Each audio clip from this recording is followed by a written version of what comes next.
You won't even congratulate me first. My voice cracked against the wall. Ethan froze by the door. What are you talking about? I'm talking about this. I held up the test, my hands shaking. 7 years I've waited for these 2 lines and you can't even look at me. He set his phone on the table and sighed like a stranger who'd walked into the wrong house. Maya, not now. Not now? I laughed through tears. Do you know how many times I pictured this moment? You lifting me up, kissing me, saying we finally made it. He didn't move. Things have changed. You mean you changed? I whispered. What is it, Ethan? What's waiting outside that's more important than this? He looked down, guilt seeping through his silence. There's someone else. The words hit like a slap I hadn't seen coming. You're joking. I'm not. Her name's Alina. She's in the car. Something snapped. I spent 7 years fighting for us, and you couldn't wait 7 minutes to throw us away. Maya, please don't make a scene. Oh, sorry, I said bitterly. Should I applaud you instead? I threw the pregnancy test onto the table. There, that's the family you just abandoned. He stepped back. I'll send the papers. I laughed, but it sounded like a sob split in half. I don't need papers. You just made sure this child never asks what a father looks like. His shadow crossed the wall, the front door opened, and a flash of red hair passed beneath the porch light. Alina, smiling, hopeful, unaware. You can go, I said. I already have who I came home with. My hand rested on my stomach. He didn't answer. The door clicked shut. And just like that, 7 years turned into a silence, so thick I could hear my heartbeat argue with it. That night his mother called. Sweetheart, he mentioned a fight. He'll come around. He brought his girlfriend home, Mrs. Harley. A pause. Oh no. Not again. What do you mean not again? His father left me the same way when I was pregnant with him. I closed my eyes. So it's a family tradition? No, she said softly. It's a family curse you can break. Rain hammered the glass. Somewhere a dog barked. The world kept on like nothing had happened. I sat on the floor, hand on my belly. The tears stopped. Anger didn't. Clarity didn't. The baby inside me, my tiny heartbeat, of revenge and hope, was the first person who would ever really belong to me. My phone buzzed. I didn't know he was married. I found out today. I'm sorry, I typed back. Don't be. You just gave me my freedom. I pressed send and finally exhaled. For the first time in 7 years, I felt alive without Ethan breathing next to me. Morning came cruelly bright. The rain had stopped, but the world still smelled like it had cried all night. I made coffee I didn't drink, stared at the cup like it might talk back to me. For a long time, the only sound was the slow tick of the clock and the faint hum of my phone. Then it buzzed again. Unknown number. My chest tightened before I answered. Hello? Is this Maya Harley? A woman's voice soft, uncertain. Yes. Who's this? This is Alina. Her breath caught. It's important. Can we talk? I laughed, a small, bitter sound. You've done plenty of talking already. What's left? Please, just hear me out. Her voice trembled, not weak, but human. I didn't know about you. He told me he was separated. I found out everything last night. Last night? I repeated. That's funny. Last night he told me you were the reason he was leaving. Silence. Maya, I didn't mean for. I cut her off. Don't say you didn't mean for this. You just didn't check. I'm pregnant, Alina. You didn't just take a man. You walked across a family like it was a sidewalk. Her words broke apart. I swear, I didn't. I don't hate you. I almost wish I could. It would make this easier. My throat burned as I looked at the couch where Ethan used to leave his jacket, like ghosts could still wrinkle the cushions. But I can't waste one more tear on him. Or on you, she whispered. I'm so sorry. Then be sorry somewhere else, I said quietly and hung up. The house felt too loud after that click. The fridge hummed, pipes rattled, everything mocking how quiet he used to be. By afternoon, I was still in the same chair when his mother walked in without knocking. Maya? Her eyes were red. She held a paper bag of groceries like an offering. Eat something, please. I shook my head. Don't feel sorry for me, Mrs. Harley. I don't. I feel sorry for him. He thinks he found freedom, but he just ran into his father's shadow. He made his choice. She sat beside me. Do you still love him? I almost lied. Instead, I said, I love the version of him I kept building in my head. She nodded slowly. That girl you're carrying. Boy, I corrected. I have a feeling. Then that boy is your fresh start. You'll raise him to be different. Her voice cracked, and in that moment, I saw more of myself in her than I'd ever seen in Ethan. Before she left, she squeezed my hand. Call me if you need anything. And don't let him make you small. When the door closed, I finally breathed. 3 weeks later, I walked into the doctor's office alone. The nurse smiled at me. First trimester. Nervous? I smiled back. I've been nervous for 7 years. This is nothing. As I sat on the exam table, the ultrasound screen flickered to life. Then came that sound, the rushing, racing beat of a tiny heart. Mine answered it instinctively. The doctor tilted her head, frowning in pleasant surprise. Do twins run in your family, Mrs. Harley? My breath caught. Twins? She nodded. I'm hearing 2 heartbeats. A laugh slipped out of me. Half shock, half relief. Are you sure? 100%. Congratulations, mama of 2. That afternoon, I sat in my car outside the clinic and just stared at the rain beginning to fall again. 2 heartbeats. 2 reasons to live. I almost dialed his number out of reflex, then stopped. No, he didn't deserve this news. They belonged to me now, every kick, every tiny heartbeat, every piece of joy he'd thrown away. When my phone vibrated again, it was an unknown number once more. A message, brief and cold. He moved in with me. I thought you should know. I stared at the screen for a long minute and typed back, keep him. I've got 2 better souls moving in with me. I hit send, then leaned my head against the steering wheel. Outside, lightning split the sky, and for the first time in weeks I smiled. Because in the middle of everything Ethan had destroyed, life had quietly written me a plot twist of its own. The next few days were a strange calm, like the quiet after a storm when you can still smell the salt in the air. I woke up early now, out of habit, though the side of the bed where Ethan used to lie stayed cold and untouched. In its place sat a stack of prenatal books and a half-empty glass of water. I was determined to fill the silence with plans. Names. Dreams. Even fears. But every now and then, my phone would glow with a message from his mother. Have you heard from him? He won't answer my calls. I don't understand how he turned out like this. Each text felt like a reminder that I was not only grieving a husband, but also the boy she had raised. The doctor said twins meant double the care and triple the rest. That sounded easy enough until I stood in the baby store aisle staring at crib prices that looked like mortgage payments. A little fortune of blue blankets and bottle sets mocked me from the shelves. The sales lady approached with a smile too sweet for the day I was having. Looking for anything in particular? Yes, I said without thinking. A discount for the woman raising 2 on hope. She blinked, not sure if I was joking. Then she gave me a coupon and a look of pity the first pretended not to see. That night, Mrs. Harley came again, this time holding a photo album. She set it on the table and sat quietly until I opened it. There was Ethan as a baby crying, laughing, smiling with cake on his face. Next to each photo, his father stood like a shadow. The same smirk, the same distance. History really does try to repeat itself, doesn't it?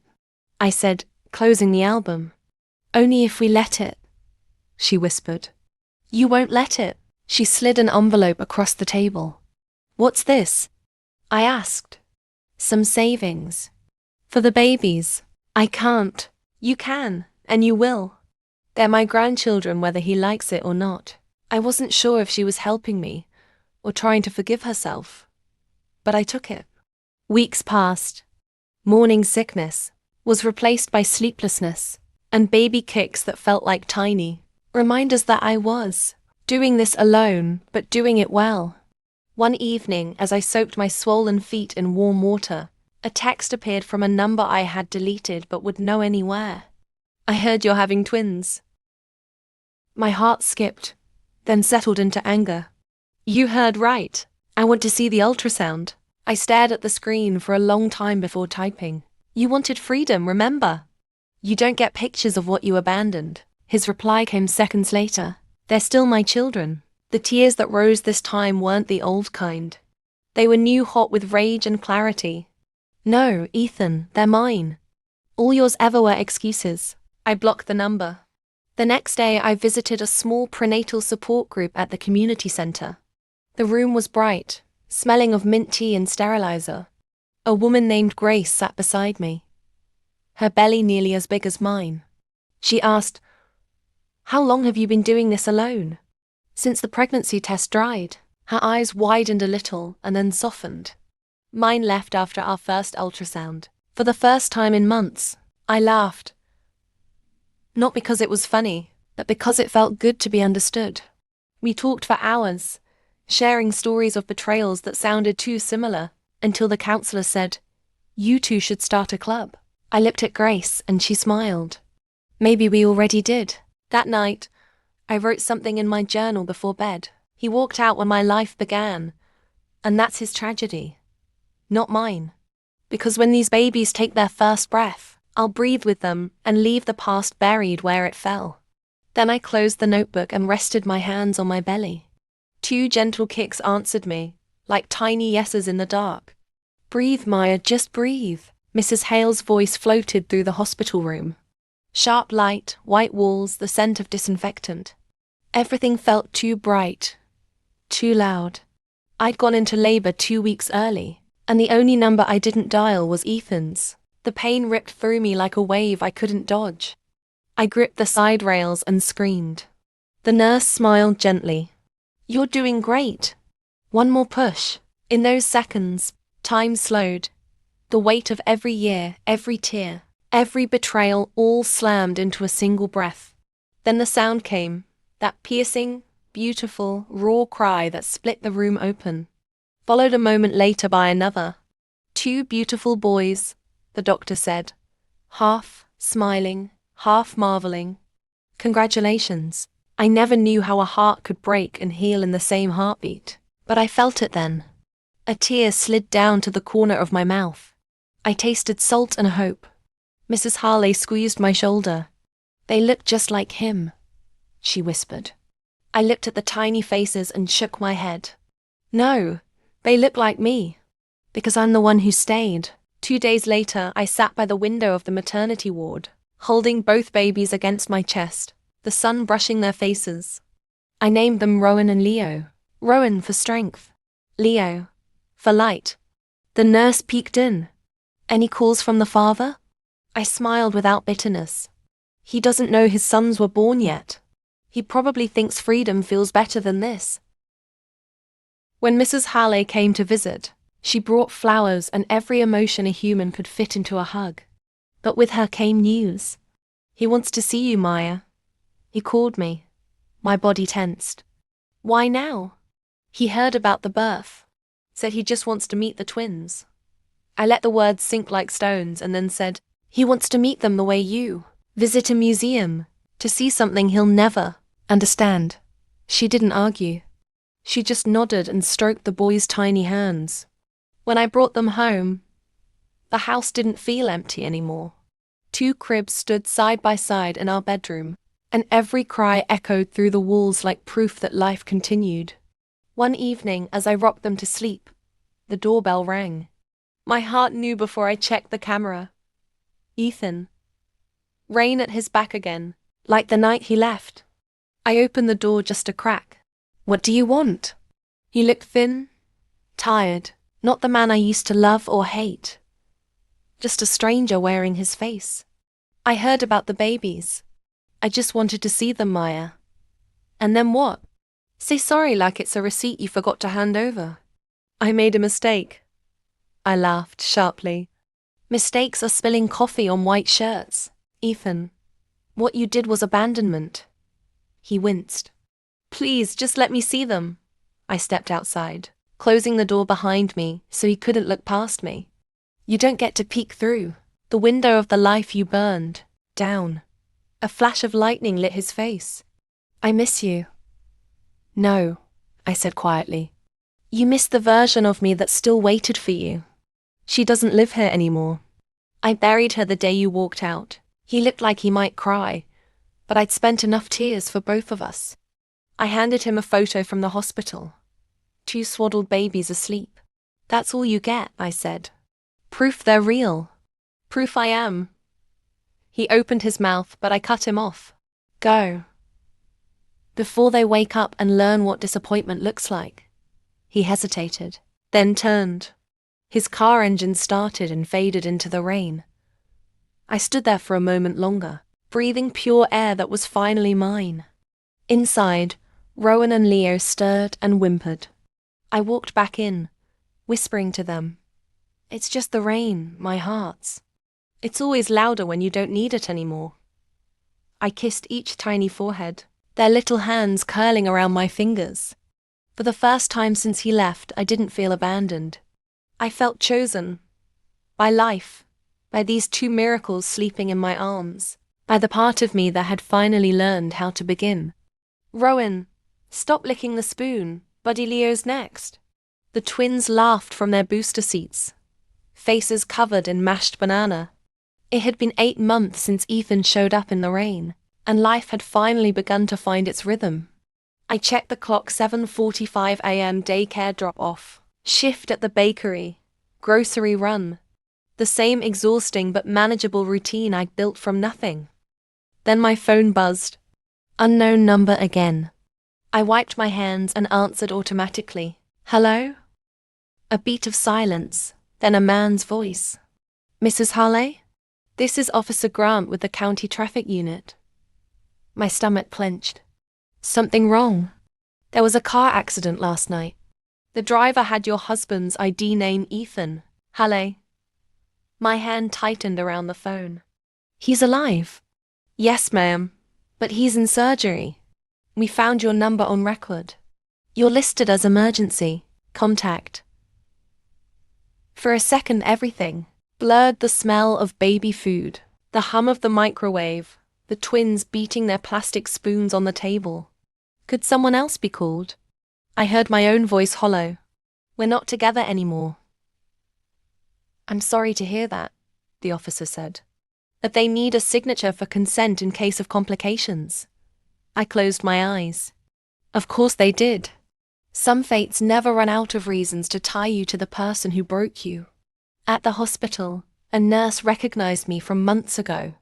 She smiled like she was seeing a ghost. Maya, she said softly. He's still in recovery, but he's stable. I nodded, arms crossed. I'll sign whatever you need. That's it. When I turned to leave, the nurse tilted her head. His girlfriend's here, too. Alina. She's been in the waiting area since last night. My stomach twisted. Of course she is. I ran into her by the coffee machine. She looked pale and washed out her red hair tied back, eyes swollen from crying. Maya, she started. Thank God you came. He's been asking for you in his sleep. I laughed once, sharp and dry. That sounds like him, half honesty, half confusion. She stepped closer. He was trying to call you before the accident. He wanted to apologize. Stop, I cut her off. I've heard more sorries than I own cups of coffee. I'm done collecting them. Her eyes filled again. You don't have to see him. I just thought, I'm not here for Ethan. I'm here for paperwork. In the corridor outside surgery, machines beeped and measured life. I looked through the window. He lay there, bandaged, breathing through tubes. The same hands that once held mine were barely moving. For one strange moment I felt nothing but pity. Then I remembered every night of crying alone, and looked away. The doctor approached. Mrs. Harley, the surgery was successful. He'll need long-term rehab. We'll talk about discharge plans in a few days. Talk to his girlfriend, I said. She handles his plans now. I left before anyone could stop me. That evening, I sat on the porch watching Rowan and Leo crawl across a blanket on the floor. Mrs. Harley arrived quietly, holding a Tupperware of stew. Did they call? She asked. Yeah, I said, without looking up. He made it. Her eyes glimmered with tears. I'm glad. For him. For you too. I flicked a crumb off the blanket. He doesn't get to be part of this chapter, Mrs. Harley. I know. But someday the boys will. Ask. I'll tell them he taught me what not to be. She didn't argue. Maybe she couldn't. She just sat beside me and watched the boys giggle under the evening light. For a moment, I let myself smile. Not because everything was okay, but because I was still standing. Inside, my phone vibrated once more, another unknown number. I stared at it and didn't answer. Some calls don't deserve a reply just because they ring. Rain started again, soft, steady. Not the same storm as before, just a memory washing clean. And for the first time, the sound didn't hurt. I could hear the babies laugh over it. It was laughter that belonged to our home. Not to Ethan, not to Payne, only to us. It was 2 months after the accident when the letter arrived. No sender name, just County Rehabilitation Center typed neatly in the corner. I stood at the mailbox for a full minute before opening it. My hands still smelled faintly of baby lotion. Rowan and Leo were napping finally. Inside was a single envelope and a small folded page written in Ethan's handwriting, crooked and familiar. Maya, I don't expect you to forgive me, but I want you to know. I remember every single thing from the smell of our kitchen to the way you used to hum when you made coffee. I've been trying to walk again. The doctors say it will take months. They think my leg will heal. I know my marriage won't, but I'm still going to try. I stopped reading halfway through. The words blurred together. He was alive, guilty, trying, but all I could think about was sleepless nights with feverish babies while he was out there finding himself. I shoved the letter in a drawer. Let him write to the past. I had the present. That afternoon, I carried the boys to the park. It was warm, sunny, the kind of day that made you forget things ever fell apart. A couple of moms waved. Grace from the support group called out, "You made it. About time you found some sun." I laughed. We live on formula and chaos. Fresh air felt like a luxury. She sat beside me on the bench, her little girl gnawing on a toy. How are you holding up? I looked at my hands, at the scar from a burned pan last week, the chipped nail polish. Depends on the hour. But we're okay. She grinned, kind and understanding. That's all that matters. We sat in silence, watching the kids chase pigeons. Something peaceful slid back into place. That evening, as I was sorting laundry, my phone buzzed again, this time a video message. From Alina. My first thought was to delete it, but curiosity won. The video opened with her face. She looked exhausted. Behind her, hospital curtains fluttered. "Hi, Maya. I'm sending this because you need to hear it from me." Her breath hitched. "Ethan's been in physical therapy for weeks. He still asks about the twins. I told him they're fine. But he's getting worse emotionally. Guilt's eating him alive. He talks to a counselor. Keeps saying he can't fix what he broke." I closed my eyes. "And this helps me how?" I whispered to the phone. Alina continued. "He wants to see them just once, not to claim them, just to say goodbye. I know I have no right to ask, but you deserve closure too." I paused the video, heart pounding. Closure. How many times had that word been used as an excuse to reopen wounds?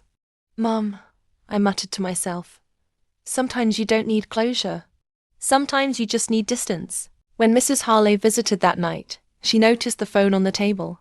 "You look like you've seen a ghost. His girlfriend sent me a message," I said quietly. "He wants to see the kids." She sighed. "He's still in therapy." Maybe he just needs peace. Let him see them once, Maya.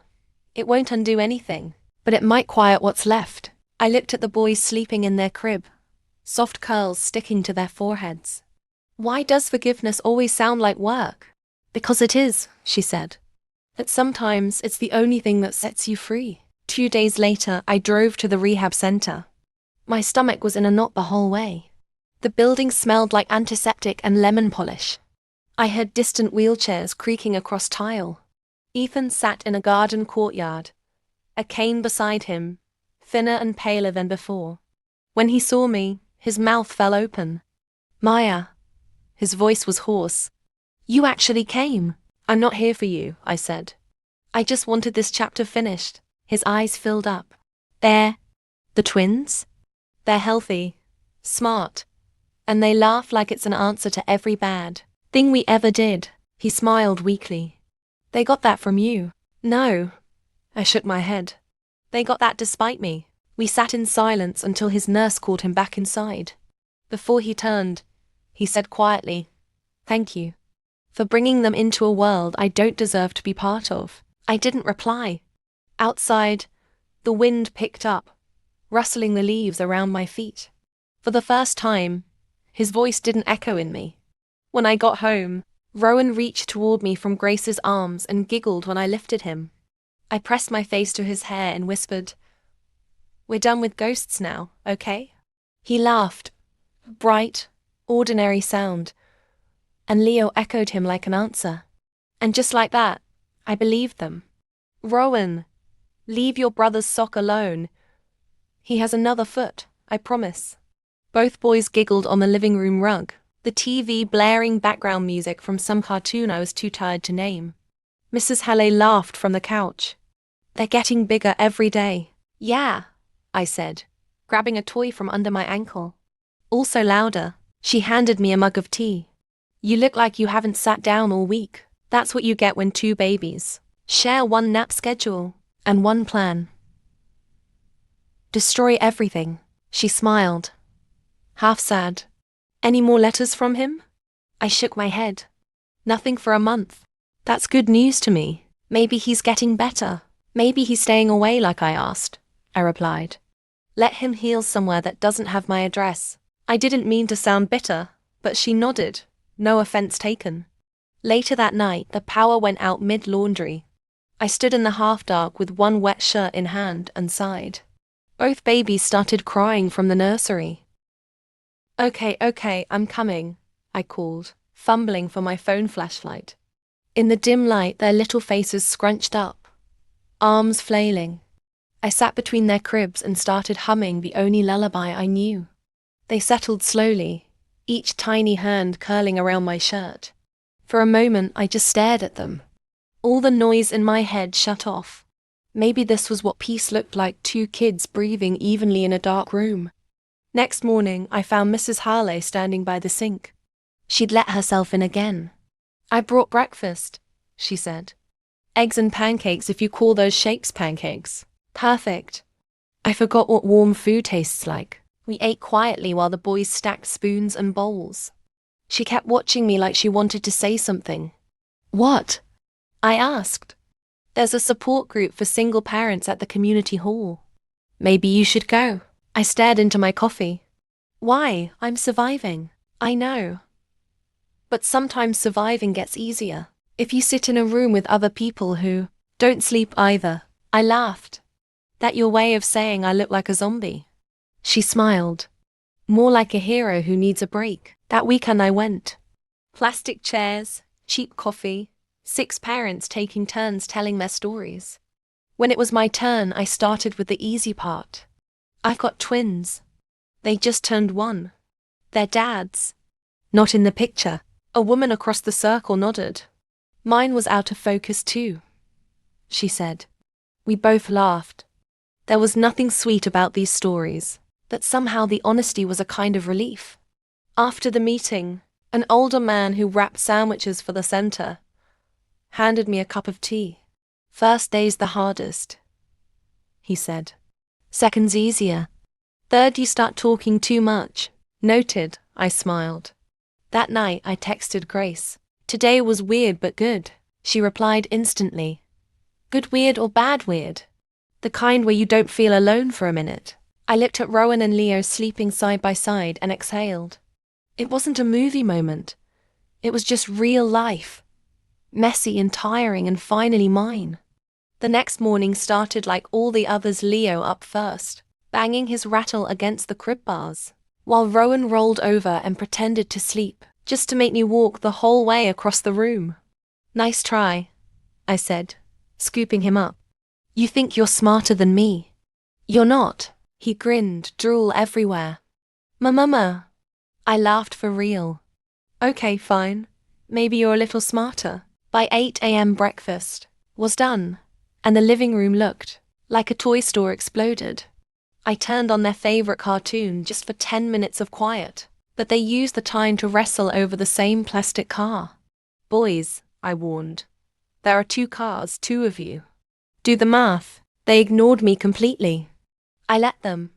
Some battles aren't worth winning.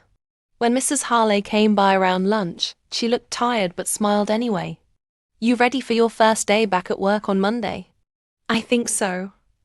I pushed a plate of mac and cheese toward her. I still feel guilty leaving them. But the Bills don't care about guilt. I'll help with the daycare drop, she said. I know a good place 5 minutes from your bakery. Thank you. I paused. You don't have to do all this, you know. She looked down at Leo, trying to fit a spoon in his mouth. He's my grandson. They both are. It'll make up for the things I didn't get to do with Ethan. I didn't argue. Grief works as its own language. That evening Grace dropped by. So, she said, setting down a bag of vegetables, you're officially joining the Working Moms Club again. I laughed. Was I ever out of it? Now you're rejoining the paycheck side of it. I poured us both coffee. She looked around the house like she was reviewing a movie set for a friend. Same couch, same curtains, new energy. You know what I like? She said. This place doesn't feel sad anymore. It feels busy and loud and alive. It's the toddlers. I smiled. They're like 2 tiny landlords. Grace laughed. Maybe it's also you. You sound lighter. I shrugged. Maybe lighter is just what happens when you finally stop waiting for someone to call back. After she left, I cleaned the kitchen while the boys rolled toy cars along the tiles. Stop it, you'll scratch the floor, I said, knowing they wouldn't. They giggled without a pause. I checked my phone again. No unknown numbers, no letters, nothing that belonged to the past. Just a reminder to set my alarm for morning. Real life, steady life. In bed, the house was quiet except the occasional baby snore through the monitor. I scrolled through jobs and meal plans till my eyes burned. Sometimes the silence hurt again, but then I heard Leo turn over and mutter half a word in his sleep. That small sound was enough to calm my head. Tomorrow would be another normal day daycare forms. Towels in the dryer. Commute to the bakery with music up too loud. No miracles, no letters. Just life that moves forward. In the middle of the night, a storm started, sharp rain and wind under the windows.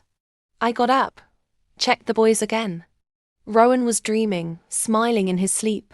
Leo had kicked off his blanket. I tapped them both back in and whispered, "Everything's okay. I promise." When I turned back to bed, I caught my reflection in the mirror, hair pulled up. Eyes tired but steady. For once, I believed my own words. There was no big music playing, no slow-motion scene. Just me and the rain and the fact that we were okay, finally, in a simple, real way. "Rowan, Leo, don't run. You'll trip," I yelled, half laughing as they sprinted down the hallway. It was Saturday morning, the kind that smelled like pancakes and laundry soap. The twins were 2 now, talkative and impossible to keep still. Mrs. Harley had promised to watch them for a few hours so I could start my first week at work without chaos waiting at the door. She knocked right on time, hair pinned, coat buttoned. "Morning, honey." "You're glowing," she said. "That's called stress sweat," I replied, grabbing my bag. She chuckled. Go earn the bread. I'll handle the jam. At the bakery, the new manager, a woman named Nora, handed me an apron and pointed to a tray of croissants. Think you remember how to use an oven? Not since the twins learned to open the fridge, I said, and she laughed. The scent of vanilla and coffee hit me like comfort. For the first time in a long time, I felt something close to normal. Around noon, while wiping a table, I heard Nora talking to someone at the counter. I'll be right with you, oh Maya. This guy's looking for a birthday cake recommendation. I turned and froze. Ethan. He looked healthier, walking with only a slight limp, hair shorter, eyes quieter. Noelina beside him. Our eyes met. His mouth opened, then closed again. Hi, he said finally. It took a second before I could answer. You shouldn't be here. I didn't know you worked here. Well, now you do. I stepped aside. Go pick a cake. They're all good. He nodded slowly. It's for my mom. Her birthday. Oh, I said. That's tomorrow. He smiled faintly. She told you. She tells me everything you forget, I said without heat. There was an awkward silence. The hum of refrigerators filled the space between us. How are the boys? He asked. They're fine. Growing fast, fighting over everything. You? Learning, he said softly. You were right. About everything. I grabbed a rag and wiped the counter just to keep my hands busy. That's not something I needed to hear, but thanks, he sighed. Can I see them? Just once? I looked up. Why would I let you? Because I'm trying to do one decent thing, he said. Even if it's late. Before I could answer, a customer behind him called out for help. The moment broke. When he left, he didn't try to say goodbye. Just paid for the cake and said quietly, Tell Mom happy birthday from me. I didn't promise anything. Wordlessly, I went back to wiping crumbs that weren't there. The tremor in my hands took a while to stop. That night, Mrs. Harley served soup at my kitchen table. Guess who I saw today, I said. She paused mid-stir. Ethan. You knew? He called this morning. Said he might drop by to order my cake. I blinked. You set me up? No, dear. Life did. Sometimes it tests how healed you really are. I stared at the candles flickering on the counter. Then I passed. I didn't even cry. She smiled proudly, eyes wet. Then you're stronger than before. Sunday afternoon we had a small birthday lunch for her. Rowan helped her blow out the single candle, clapping wildly. Leo shouted, Again! Again! She laughed, hugging them tight. Next year, I'll need 2 cakes, she joked. After she left, the house settled into calm again. I rinsed dishes while the twins built towers of blocks on the rug. My phone buzzed a text. Unknown number, but I knew whose it was even before I opened it. Thank you for helping her celebrate. Seeing you today reminded me what I lost. I won't bother you again. I read it twice, then deleted it. Leo's tower crashed, and both boys shrieked with laughter. Mom, look! Fall down, Rowan said proudly. Yeah, I smiled, kneeling beside them. Sometimes things have to fall down first, so you can build them better. They didn't understand, but they hugged me anyway, arms sticky with frosting. I held them tight and whispered, We're fine. We really are. The boys laughed louder, and for the first time since the day he left, I laughed with them, no weight behind it, just air. Real air. Ordinary life finally steady, finally ours. It was close to midnight when I finally got the twins to sleep. The monitor glowed faintly, soft baby breaths filling the room. I lay there staring at the ceiling, trying not to think about the bakery, or Ethan, or the unexpected way my heart had sped up when I'd seen him. The sound of gentle rain hit the window. I reached across the empty side of the bed for my phone, just to scroll away the thoughts, and found a message waiting. Sorry if my being at the bakery made things uncomfortable. I didn't plan it. I stared at the text for a long moment. Then another buzzed in. You looked happy, Maya. I'm glad. I didn't reply. I just placed the phone face down and turned off the lamp, determined to forget. The next morning started with chaos as usual. Rowan found my lipstick and painted it across the kitchen chair while Leo drank half a cup of milk directly from the bottle. My coffee went cold before I even tasted it. At 9:30, a knock at the door made me jump. When I opened it, Alex, the regular from the bakery, was standing there holding 2 balloons and a paper bag. "Morning," he said, smiling. "You left your umbrella yesterday." I brought it back, plus bribes. "For the monsters." "They're not monsters," I said automatically, pulling my sweater tighter. Then the twins barreled into the room yelling, "Balloons!" Alex laughed. I rest my case. He stayed for coffee. It wasn't planned, but talk came easy. About everything from the weather to the way European roads never make sense. Leo sat in his lap coloring. Rowan kept showing him every toy car he'd ever owned. At one point I realized I wasn't watching the clock. I wasn't thinking about the past either. When he finally stood to leave, I surprised myself. "Alex, wait, you can. Stay for dinner if you want. Nothing fancy, just spaghetti and hope it's edible." He smiled like it was the first yes he'd heard all week. Absolutely. Dinner was awkward at first. The boys chattered between us. Alex helped them break bread rolls, and I couldn't stop noticing how natural he was with them. It reminded me of how family dinners used to feel before everything went sideways. After the boys were in bed, we cleaned up together. The kitchen smelled of garlic and soap.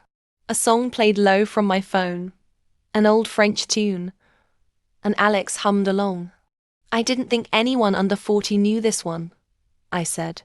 "I lived in Paris for a year. Got stuck with it." He dried the plates and looked over. "You're different when you're calm, you know that. Different good or different scary?" He thought for a second. "Good, human." We both laughed, quiet and tired. For the first time in years, the silence that followed felt warm instead of heavy. He moved toward the door, hesitated. "I should go before the boys wake up for their midnight encore." "Thanks for helping," I said. "It's nothing, really." He reached out, brushed a strand of hair from my face, then caught himself. "Sorry, habit." "It's okay," I murmured. "They could use someone gentle around here." He nodded, the air hanging awkward between us. Something almost romantic, something dangerous because it felt too soon, too real. After he left, I locked the door and leaned against it for a minute. My heart thumped stupidly. There was fear there. The good kind. The kind you feel standing at the edge of something that might heal you or break you all over again. I checked on the twins, kissed their foreheads, and went to bed. But sleep refused to come. The rain started again, heavier now. Around 1 a.m., my phone buzzed once more. Ethan's name lit the screen. I almost ignored it. But curiosity won again. "I dreamed about you tonight. The house by the lake. The one we wanted. I saw you and 2 kids playing outside. Then you all vanished, a lump caught in my throat. I typed, then deleted, then typed again. Dreams are memories dressed up as wishes. Let them vanish." I pressed send, put the phone on the nightstand, and turned toward the window. The city lights flickered off the wet street outside, and for the first time the mix of feelings, anger, softness, curiosity, even a whisper of attraction, didn't scare me. It just felt like life. Messy, warm, mine. Monday mornings in that little town always started the same grey sky. Smell of coffee from neighbouring apartments. The sound of buses groaning through puddles. I carried the twins down the stairs one at a time, both talking over each other. "Mom, shoes wet. Mom, Rowan hit me." No day started quietly anymore. And somehow, I loved that. At daycare, the teacher bent to greet them. "Good morning, heroes." They bolted inside, leaving me standing there with a full diaper bag and an oddly empty heart. I turned for the car at the same moment someone called my name. "Maya." It was Alex. He jogged across the street, holding 2 paper cups. "Double espresso for you," Apple juice for future troublemakers. I smiled. You didn't have to. After last night's spaghetti defense. He grinned. Consider it repayment. He handed me the coffee, our fingers brushing quick but real. For a second, silence grew between us, almost comfortable. You heading to work? I asked. I'm starting a project at the architecture firm across from your bakery, he said. Same block, lucky me. Or unlucky, I teased. Depends how often you like screaming toddlers in stereo. I work with clients, he said flatly. I'm used to tantrums. I laughed and walked to my car, feeling his eyes still following me as I drove away. That odd flutter in my chest didn't feel like danger this time. It felt like curiosity. At the bakery, business was steady. I rolled out dough, talked to customers, pretended life was simple again. But when Alex came in at noon with his laptop and plans spread out, I caught myself watching him. The way he spoke to the elderly couple about their house renovation, smiling but listening fully, it was an attitude that felt foreign in this place. Respect. Should I get you a usual? I asked. You know it by heart now. I poured his coffee and leaned on the counter. So, what's the project? Restoring an old library near the river, he said. I like fixing things that still have a soul. Something in that sentence made my stomach tighten. That's a nice way to look at it. Before either of us could say more, Nora called me to the back. The spell broke. That evening, I picked up the twins and drove home through slow traffic and golden streetlights. They chatted about paint and nap time and a new friend named Seisha, who likes robots and hates broccoli. Ordinary nonsense. Beautiful nonsense. After baths and bedtime stories, I finally collapsed on the sofa and opened my messages. There was one from an unknown number again. My stomach tightened. Every time those words appeared, the past tried to sneak inside. Mom's not doing well. She asked about you and the boys. Ethan. For a moment I didn't move. Then I wrote back, we'll visit her tomorrow. Mrs. Hale's house smelled like rosemary and old books. She looked smaller than I'd ever seen her, but her smile was the same.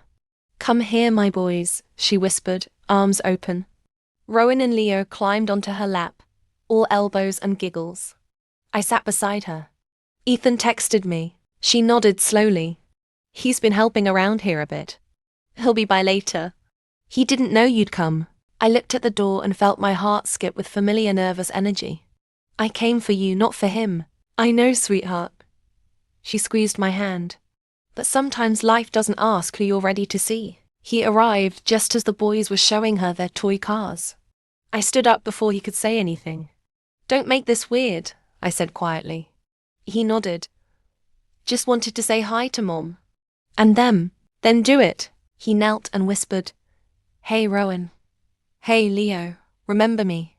They looked at me first, unsure, then nodded because that's what kids do when they feel safe. Leo handed him a toy car. Ethan took it, eyes watering a little. Nice ride, buddy. I watched every minute of it, waiting for anger to explode in me, but it didn't. All I felt was distance, like watching a movie I'd seen too many times. When he finally stood, I said, You look better. So do you. I earned it. He nodded, stepped closer, then stopped. Maya, did you ever meet someone? It wasn't jealousy in his voice, just curiosity laced with regret. I'm raising 2 kids and working 2 jobs. I smiled slightly. That's 3 someones already. He laughed softly, sadly. Fair enough. Back home that night, after I put the boys to bed, I sat at my kitchen table and let the quiet wrap around me. My phone buzzed again, this time from Alex. Survived your Monday? Barely, I texted back. Kids, work, old memories, you? Building things with foundations that don't crack. I caught my reflection in the window, half smiling. Maybe that's exactly what I've been doing, too, laying down something solid. I typed, How about coffee tomorrow? No kids, no spaghetti this time. Deal. I set the phone aside and shut off the light. In the dark, I could still hear the boys breathing through the baby monitor, steady and deep. For the first time in a long time, the future didn't feel like something to survive. It felt like something starting to grow. By the time Tuesday rolled around, the sky had that watery light that makes Europe look like an old photo. I dropped the twins at daycare, watched them run in without looking back, and drove toward the little cafe across from the bakery. It was quiet inside except for soft jazz and the smell of cinnamon. Alex was already there in a corner booth, sketchbook open, headphones around his neck. He stood up as soon as he saw me. "You made it," I said I would. "No spaghetti this time." He grinned. "Promise I didn't bring any." The waitress took our order. 2 lattes and a shared plate of croissants. For a second, it felt simple, like I was just another woman meeting someone for coffee because she wanted to, not because she was trying to fix something. "So, Mr. Architect," I said, "do you ever build anything that doesn't fall apart?" He smiled a little. "I'm trying to. My projects don't keep me up all night, so that's a start." That's a dig at parenthood, isn't it? Maybe. Or at myself. Depends on how much your coffee costs. I laughed, and some piece of me relaxed. We talked about music, town festivals, and how both of us ordered too much takeout. After a while, he asked about the twins. "They're good. Learning too fast." Leo asks why about everything. Rowan thinks he knows all answers. 2 versions of curiosity, he said, scribbling something in his notebook. "What's that?" He turned the page around, a fast pencil sketch of me laughing into a coffee cup. "Oh no, you're one of those people," I groaned. He chuckled. "I swear it's a compliment. For someone who's been through fire, you smile like it still tastes sweet." That sentence landed somewhere deep. I looked away out the window. Maybe that's because I'm done letting bitterness decide the menu. When I returned to the bakery for my shift, Nora watched me wipe the same spot on the counter for 5 minutes. "Whoever he was," she said, "he must make good coffee." I rolled my eyes. "Nothing happened. That's usually when everything starts," she smiled. That evening was ordinary dinner, bath time, bedtime arguments. After the boys finally slept, I stood outside on the balcony with a blanket around my shoulders. City lights blurred in the mist, and for a moment I thought about what Alex said in the cafe. Through fire but still sweet. What did that even mean, really? I was still thinking when the phone rang. Mrs. Harley.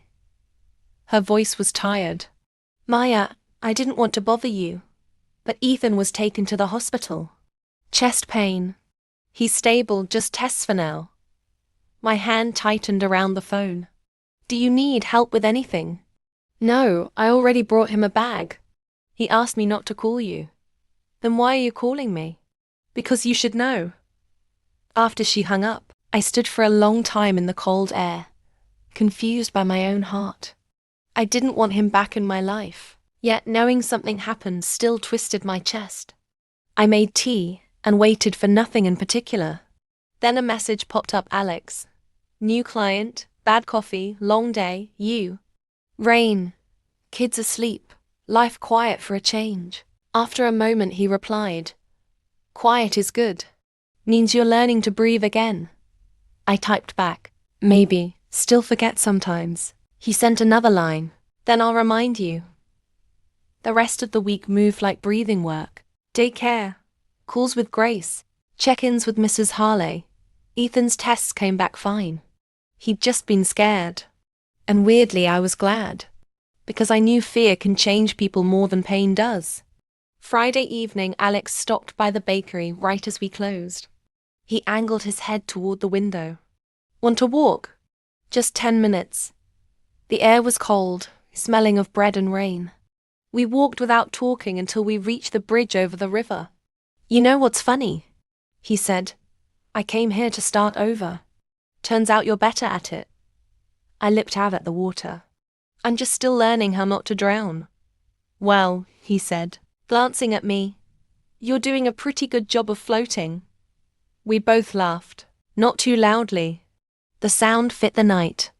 No promises, no big romance, just 2 people who'd learned there was life after chaos. As we started back, my phone buzzed again. Mrs. Harley this time. Only 2 words. "He's gone." I stopped walking.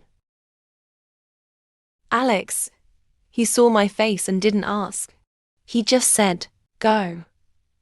The wind picked up and I found myself running through the empty street, heart pounding, ready, not for Ethan but for whatever this ending was about to be. The hospital corridors were quiet when I arrived. Only the soft hum of lights overhead, the kind of silence you get after midnight when even machines seem to whisper.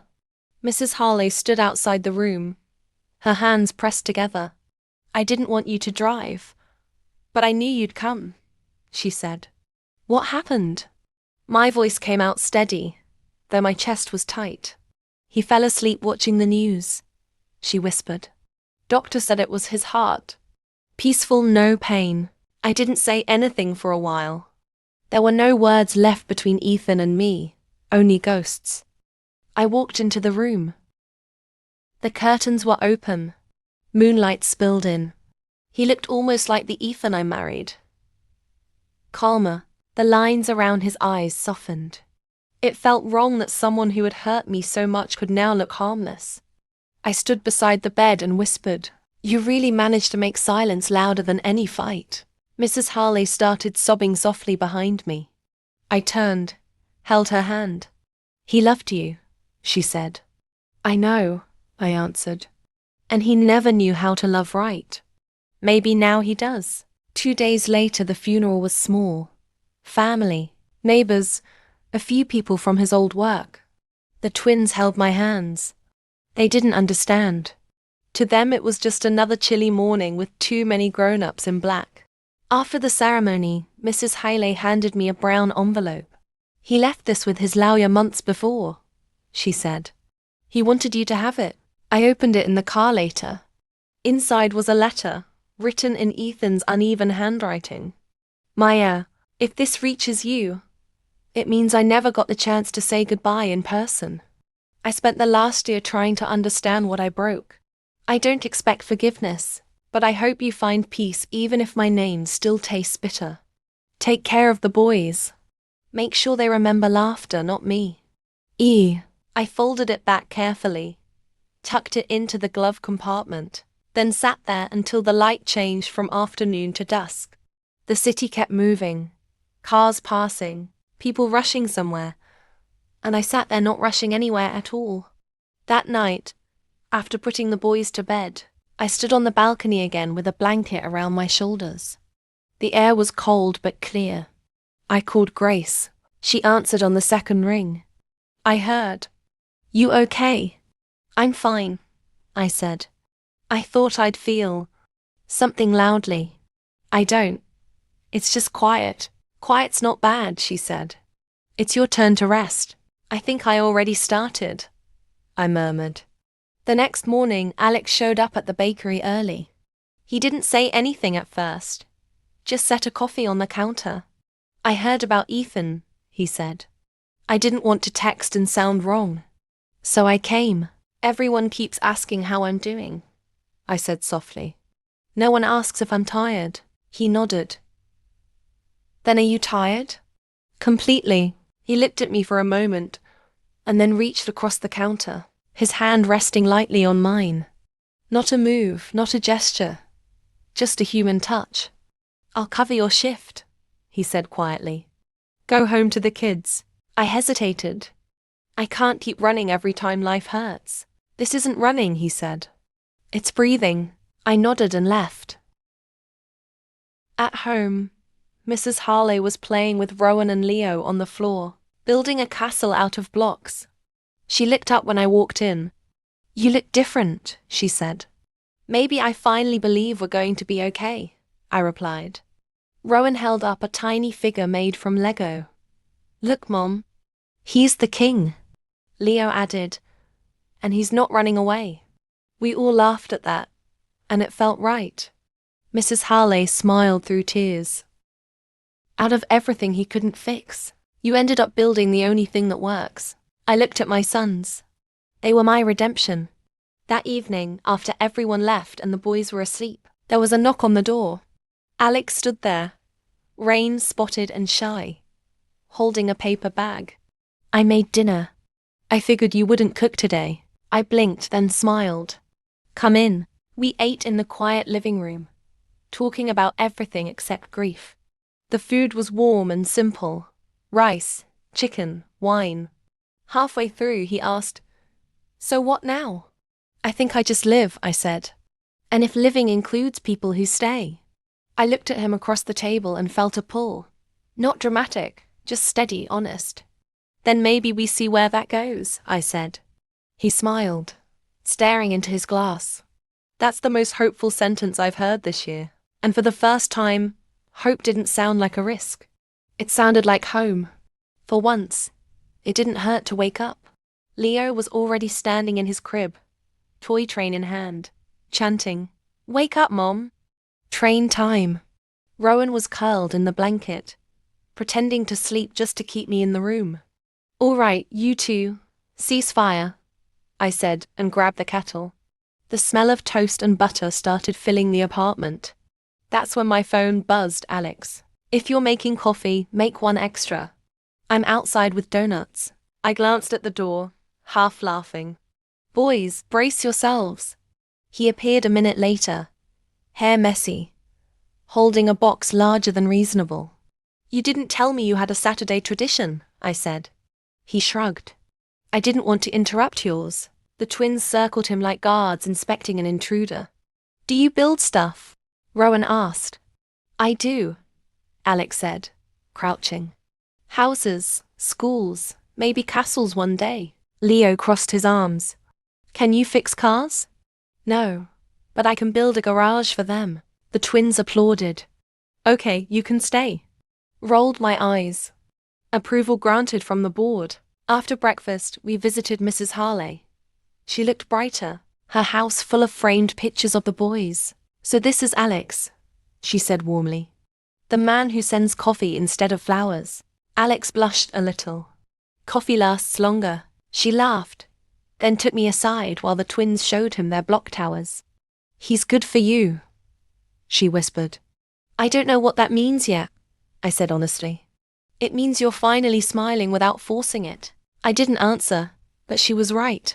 That evening, after putting the twins to bed, Alex stayed to help tidy up. There was spaghetti sauce even on the wall. How two toddlers managed chaos daily was still a mystery. When the apartment finally quieted, we sat on the couch with leftover wine. No big speeches, no heavy talks. Just comfortable silence. He glanced at the half-drawn curtains. "I forgot how good it feels to have a home smell like life." "You've been on job sites too long," I teased. He smiled. "Maybe. Or maybe it's just because of who's in it." I felt it then. That slight warmth rising, not flashy or immediate, but real. There was a pause before his hand brushed mine between the cushions. "Maya," he started softly. "Yeah, I don't want to rush anything. But I don't want to pretend either." I looked at him, eyes tired but open. "We don't have to pretend. Just keep it real." "Real is enough." He nodded once, like we'd made an agreement only we could understand. Days turned into small routines again. Work, daycare, dinner, bedtime. Alex dropping by sometimes with groceries or sketches to show the boys. One night, I woke up to thunder shaking the windows. Same kind of storm from years ago. Rowan cried out, and I ran to their room. Both were sitting up, frightened. "It's just noise," I said, pulling them onto my lap. "We're safe." They clung to me until their breathing slowed. Then someone knocked faintly on the door. I opened it to find Alex, drenched, holding a toolbox. "Power's out in my building.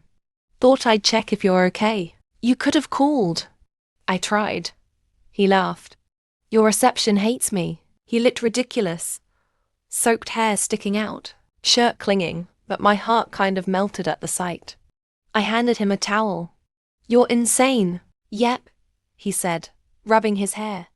"But your lights are working, and mine aren't. So who's winning?" We both laughed. While the storm rattled outside, we boiled water over the stove and sat by candlelight, with the twins snoring in the next room. He looked across the table, shadows from the candles cutting soft lines over his face. "You ever think about how storms used to scare us? Now we just grab candles and carry on." "People are like that too," I said quietly. We break, but we keep going because there's always someone who needs us to. Someone like Rowan and Leo. He nodded. Exactly. He smiled. Maybe that's what love looks like after you stop trying to prove it all the time. I didn't answer, just watched the rain soften against the window, until all we could hear were our own breaths. He reached across the table, his fingers finding mine. Steady, warm, alive. No promises, no grand moment, just something that felt human and right. Outside, the thunder rolled farther away. Inside, everything finally felt quiet enough to breathe. The next morning, the thunder had rolled somewhere else, leaving behind a soft, bright sky and that smell of whetstone that always reminds me of fresh starts. The boys were still asleep when I got up. The apartment felt gentle, as if even the walls had exhaled. Alex was on the balcony, barefoot, hair still damp. He turned when he heard me. I made coffee, he said, voice low so it wouldn't wake the boys. You don't even live here. He grinned. Coffee diplomacy. I bring peace wherever I go. We sat side by side, quiet for a bit. Cars hissed on the wet street below. Somewhere a church bell rang. I keep thinking about last night, I said finally. Everything felt normal, not forced. Just normal. That's not a bad word, he said. People spend their whole lives chasing normal, not me. I spent years trying to survive something. I paused, watching a sparrow land on the railing. Now I just want to live it, without waiting for it to fall apart. He nodded. You're allowed to live, Maya. You earned that. Later, we took the boys out. The park was soaked, but they didn't care. Rowan stomped in puddles. Leo chased leaves drifting down from the big maples. Careful, I called, laughing. Alex bent to help Leo pick up a stick that was pretending to be a sword. The twins squealed as he chased them across the grass. There was something about watching them together that rewired a quiet piece of me. Not to erase what came before, but to finally build on top of it. When we headed home, Leo leaned his head against my shoulder. Mum, can Alex come again tomorrow? I looked at him. You like him? Yeah, he fixes stuff. Like what? Broken chairs. And you? I blinked hard, kissed the top of his little head. He just helps, sweetheart. You and Rowan fix me every day. That evening, Mrs. Hurley came by for dinner. She walked in, saw Alex helping slice vegetables, and smiled without surprise. So this is what hope looks like, she said. Mom, I whispered, embarrassed. No need to shush me. I prayed you'd find someone who listens. Alex laughed softly. I listen when she lets me. Mrs. Harley squeezed his shoulder. That's all marriage ever was, dear. Taking turns hearing each other. We ate, laughed, and told stories about the twins' new words. About Grace's never-ending advice. About the bakery where customers had started asking for the woman who smiles even when the oven breaks. For the first time in years, my table looked full again. After she left, the boys fell asleep in their room. Two identical small bodies curled close. I tucked them in, turned off the light, then stood at the door for a moment. They'll remember this, Alex said behind me. Not the storms. The smell of food and you laughing. You sound sure. I am. He rested his chin on my shoulder. I didn't move. You're staying? I asked. He hesitated. Only if you want me to.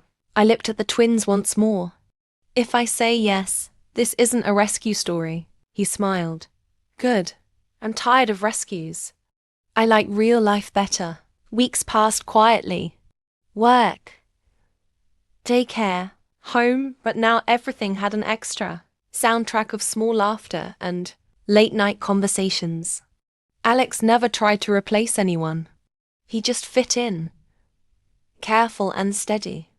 One crisp evening, we stood on that same balcony where everything had begun again. The sky was painted copper and lavender, the twins already asleep. I said, you know, This is exactly where the worst day of my life started. He looked at me. And where it stopped being the worst. I nodded. The pain was still there somewhere, but smaller now. Just enough to remind me what I'd come through. You ever think we'd get here? He asked. Never. I just kept walking until the road changed. He reached for my hand, fingers tracing the thin line of an old scar on my wrist. That's how rebuilding works, he said. A little scar. A lot of steady. I leaned into him, eyes half closed. Then okay. Let's keep steady. Down the hall, one of the boys stirred and whispered something in his sleep. A tiny sound, ordinary and perfect. I smiled at Alex. This is it, I whispered. He raised an eyebrow. What is? The ending that feels like a beginning. And we stayed there, not in a movie moment, just on a quiet balcony above a sleepy street, the smell of coffee in the air again, the world incredibly ordinary and finally, beautifully enough.